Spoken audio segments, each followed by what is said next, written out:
What's up guys, it is Starflorge here, and I wanted to bring you this warrior video. This is for tanks, and this is a ridiculously good survival aggro tank, even for small or big groups, and also very good for big targets. This will not die. You should not die with this build. Now again, this is only a mid-level 15 build, so I will give one with later builds because I will be wanting to go into Battle Master a bit. But anyway, we're going to get to the build that I currently have. Now this is a champion, okay, and the only two things we are going in is champion and Vanguard. You can see how much I've gone into Vanguard, and champion is nearly full. If I had more levels, I probably would be on nearly full everything. But anyway, we're going to go underway and show you the champion. So to get all of this good stuff down here, you're going to have to get this first line in the sand, where you call upon the legacy of the great champions in history, defying enemies as you hold your position. So what it does is it stops the enemies from moving past you, so then you can kind of block points, mean if you're in a tight space they won't be able to get to your range behind you, but you can go through them. So it's kind of okay. There is no point getting no further because you very rarely use this, and it's mainly just so you can get down to these bomb spells. So we're going to start off with the left side here. So we're going to start off with Bulwark, which is the first one, whereas you stand all the stronger to finish the fight, gaining a bonus to your maximum guard. So you get 25 bonus maximum guard, and you'll understand why this is so important, as this build is a massive guard build. Alright, you'll see in a bit as I go through the build, showing that you will be racking up guard and pretty much keeping guard for life. And then we're going to go down to Adamant, so you've trained hard and you know how to make the most of whatever armor you're wearing. So you get a 20% armor bonus, which is amazing. And the only reason we haven't gone to the death for now is because I feel that every other spell is so much more efficient at these low levels for survival and being a tank, and that's what we're going for. So down the right side, we're going to start off with resilience. So you do not flinch, you don't blink, and you don't back down. So what this does is your enemies, when they hit you, they have a chance to be stunned for 2 seconds. This is an amazing passive that can go on forever. And when there's a big group of people and they're all hitting you, they've all got that little 5% chance, which could kind of be a lifesaver. But in terms of lifesavers, when you think you're going against some archdemon dragon, those one-hit shots, or you've got lots of people around you and you need to survive, you have unyielding. So an attack that would bring you down, so a dragon maybe hits you, archdemon hits you really hard, straight for the kill. No, not today. You will be invulnerable for 5 seconds and retain 5 health. And then the cooldown is 60 seconds. This also is very helpful with big packs because you got that extra 5 seconds to gain all your guard back, gain health back if you have a healer, and regain aggro, or maybe let another warrior or something kind of peel some. But you're invulnerable for 5 seconds, and then you go to the walking fortress, which is then invulnerable for 8 seconds. So overall, you get this massive immunity to damage, and during this time you can keep your aggro. Now the only reason we haven't gone into every attack reduces your cooldown times and increasing guard is because of the Vanguard tree. But so yeah, this is why we have gone down here, because it means that you will not die. If you are going to die, you won't. That is basically this side of it, and this side is just making you better. You're getting that extra guard and that armor bonus. That's what we're all about on that side. So now we're going into the Vanguard, which we guard in it, you know. That's what it's all about. It's the guard. So we're gonna start by going down here, then down there, and then down the middle. So we are going to start off with Challenge. Now it's a powerful shot that carries across the battlefield. Now what this does is it goes to a single targeted enemy and taunts them for 8 seconds.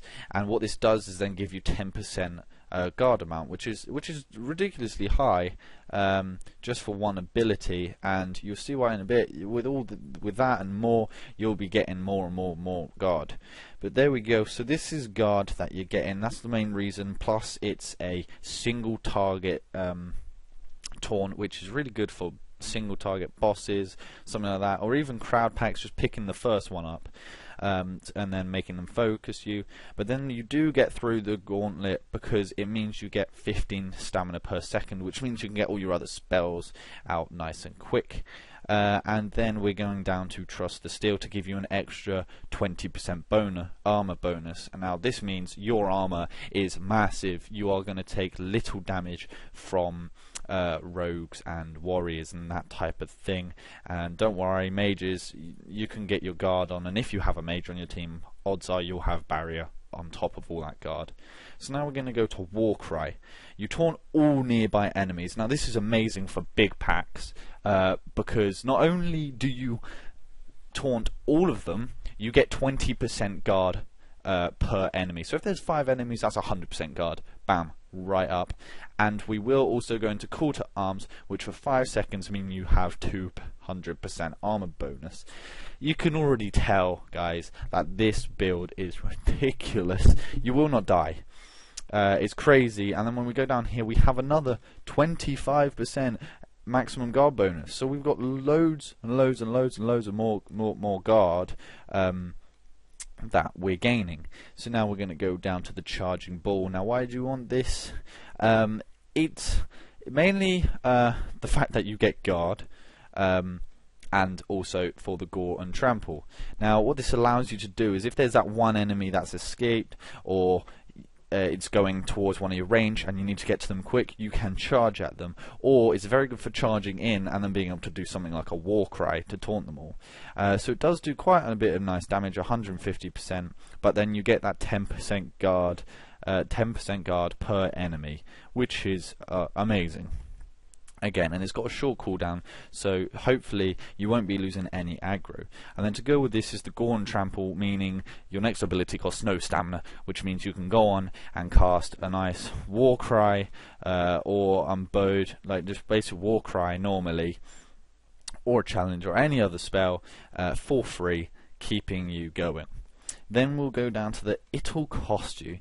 This is amazing for big packs because 15% of the damage is returned. So while all of them are attacking you, you may be attacking one, they're actually killing themselves. It's amazing. They're just dying constantly, taking 15% of their damage back to you. Now we're going to go down to the final ability in this build before we go into some little gameplay of it.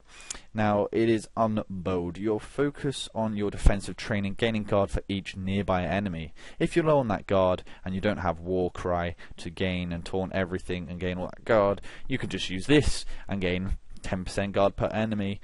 And it has a 32-second cooldown, but it's very nice for gaining that guard when you need it. And then we're going into Still Standing, which means it further improves your guard for each enemy, which means your guard generation bonus is 100%. So from this, I'm sure you guys can tell this is some crazy build. There's Vanguard giving you tons of that guard, plus these three awesome passives of armor, guard, bonuses and damage returned, and then here with these bonuses of 25% extra maximum guard, so you got 50% overall, and you got that 20% bonus armor, and you got these passives here. So it's crazy.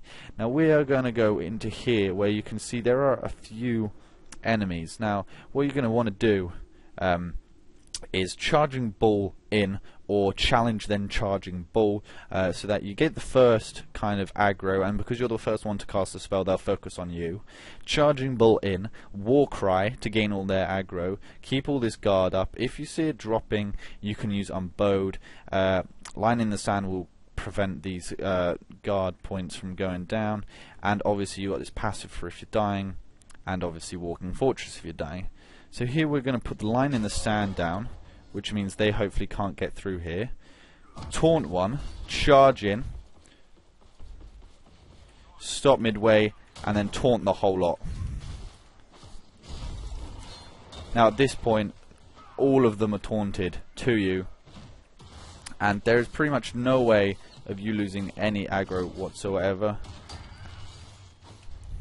And you can see I'm still on all this guard, and it's amazing. I haven't lost a bit of guard. Now this guy over here seems to be running away somewhere. We're just going to charge a bit, and then if your charge goes too far, you can taunt them back. And you can see that we didn't lose anything. We pretty much kept all of our guard.